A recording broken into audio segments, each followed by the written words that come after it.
it's Lynn.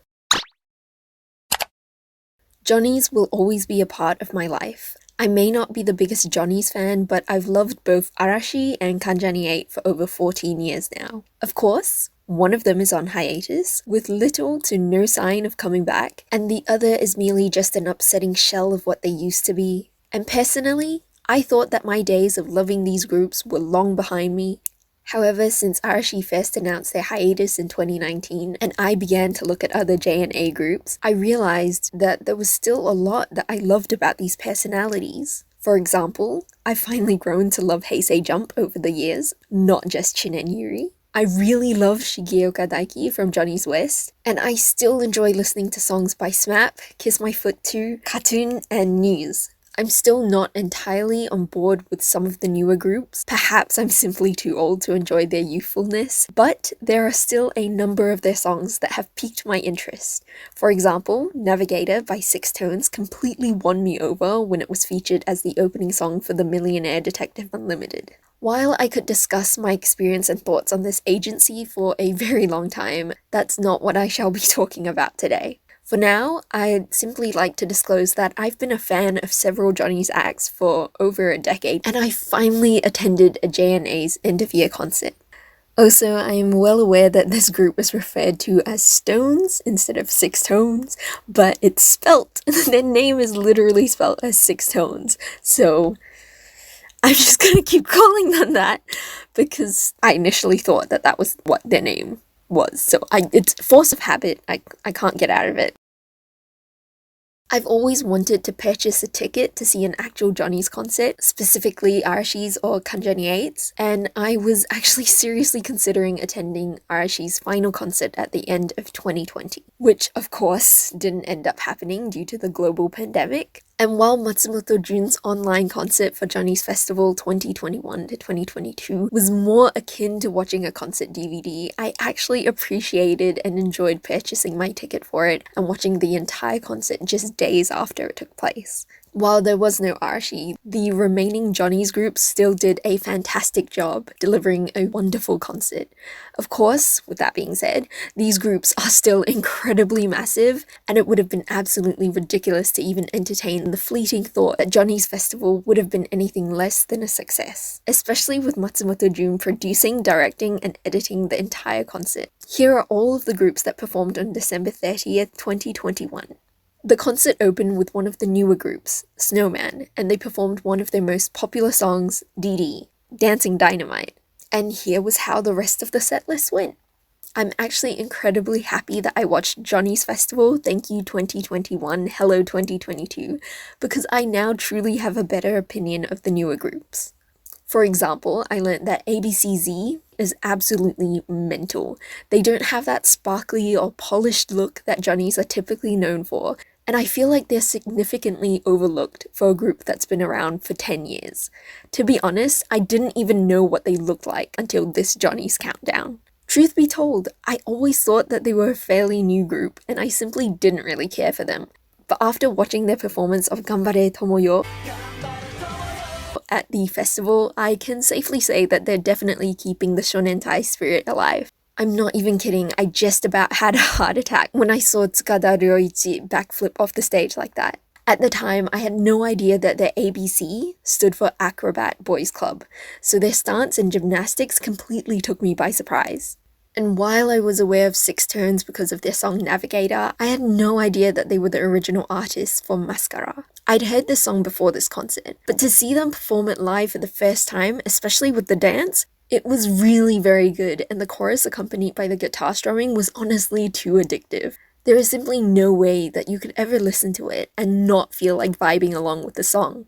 Plus, can we talk about how ridiculously lucky Six Tones was to perform and collaborate with KAT-TUN? While seeing groups perform songs by other groups is completely normal, witnessing the groups actually collaborate on stage like this, personally, I think that it's a complete rarity. However, I also believe that it is absolutely necessary to carry out these collaborations in order to ensure that Johnny's older fans and newer fans gain an appreciation for all of their acts. It's a smart tactic that honestly worked. It was so surreal to watch because it felt like all of these different worlds were just colliding before my eyes. Moving on.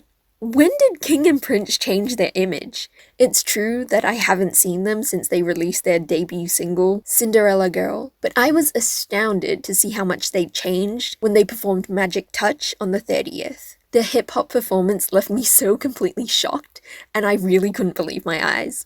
They really proved that they could pull off both the flowery Prince image as well as the masculine, I'm gonna look like a sexy gangster pirate with my poofy white dress shit sort of look. Plus, I really felt like my heart stopped beating for a bit when they just dropped down into the holes that opened up on the stage floor. And with that unbelievable and seamless exit, Snowman performed their second solo performance for the night. I really can't call myself a fan of the group, since I'm only able to recognize Meguro Ren and Raoul, but their live performance of Grandeur was downright exhilarating. I'd seen their dance practice video as well as their music video for the song prior to this, but at that time I could only find myself questioning why their stylist decided to have them wear such tight black leather pants. However, their JF performance was so explosive, it was truly brimming with energy, and their dance, especially the gun to the sky move, combined with the incredible lighting, was so awe-inspiring. It really makes you want to join in on the dance. Good luck on learning the moves.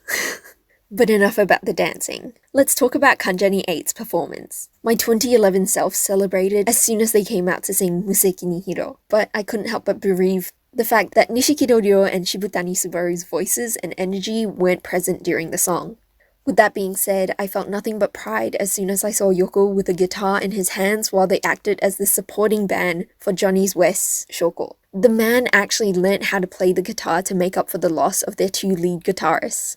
Plus, he still knows how to play the trumpet. So within the span of 5 minutes, Yoko actually handled the percussions, a guitar riff, and even several trumpet solos. While I'm still disappointed that he was one of the main members who pushed for Yasuda to continue playing, despite Yasu's deteriorating health, seeing Yoko step up like this had me welling up with pride.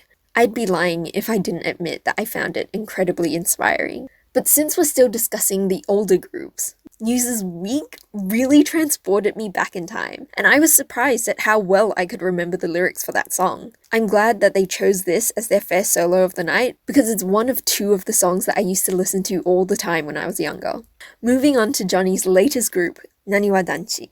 I was personally a little shocked when all of the groups gathered together and began the talking segment straight after they wholeheartedly sang Weak with News, and Naniwa Danchi literally rose up to perform their debut single, Uburabu, Uburabu, Ubu Love. And it was a wonderful performance, but I couldn't help but laugh at the animations that Matsumoto Jun most likely added in when he was working on the video. Sure, I appreciate the novelty of it, but it was honestly incredibly unnecessary, and it's slightly upsetting that Naniwa Danchi had post-event animations in place when Heisei Jump got absolutely nothing during their performance of Okami Seinen. Seriously. What warrants animations for Uburabu and not the dance, which elevates to an unimaginable level of awesome when combined with animations? That's the reason why animated graphics were included in the PV, right? However, even without any fancy After Effects, Heisei Jump absolutely killed their second performance. The red flames, stage, and the lighting were so completely simplistic yet overstimulating in the best way possible. Everything about it, combined with the perfectly executed dance, was just so incredibly satisfying to watch. And we can't forget about the howl, because that was just the cherry on top. Also, as always, I loved their Okami Seinen outfits so much. Anyway, despite Naniwa Danchi's massive entrance, fans of the group might have been left a little disappointed if they solely attended the concert to see them. Because unlike the others, these 7 members were only able to deliver one solo group performance. While they donned a never-before-seen hot pink costume with the most enchanting blue top beneath it all, their second wardrobe change was a little disappointing. They have definitely worn these white and gold ensembles before they made their debut. The reveal of their second costume during their entrance with Johnny's West and Kanjani 8 felt like such a letdown. It would have actually looked a lot better if they had just ditched their hot pink jackets from their first appearance off stage before they came in on the moving stage cars. It almost felt like their yellow and orange sparkly suits completely concealed their stage presence, and it really made them look like a bunch of Johnny's juniors running around the stage trying to keep up with the senior members. And it really shouldn't be that way because they're no longer Johnny's junior unit. I'd also like to point out that every single group was able to perform twice, plus collaborate and perform another group song, one-on-one, all except for Naniwa Danchi. This is purely an afterthought, but wouldn't it have been fantastic to witness Naniwa Danchi perform Everybody Go by Kiss My Foot 2? Just imagine it. On the topic of Kiss My Foot 2, I'm so glad that they performed their first song on roller skates in true Kiss My Foot 2 fashion. And their second concert outfit was so beautiful. It was classy, age-appropriate, and just perfectly charming. However, upon further inspection, I've noticed that the flower designs feature actual 3D petals, and I personally think that there's no shame if the designers would have just printed on the patterns instead. But their suits weren't the only elements that made their performance of Love Bias so enchanting. It was so impressive to see those stage lights and lasers combined with the bubbles. I personally didn't think that I would end up loving this concert as much as I did, but I'm so glad that I did and do love it, because it really was very good. And for Johnny's and Associates' final concert in 2021, I'd pin it down as a huge success.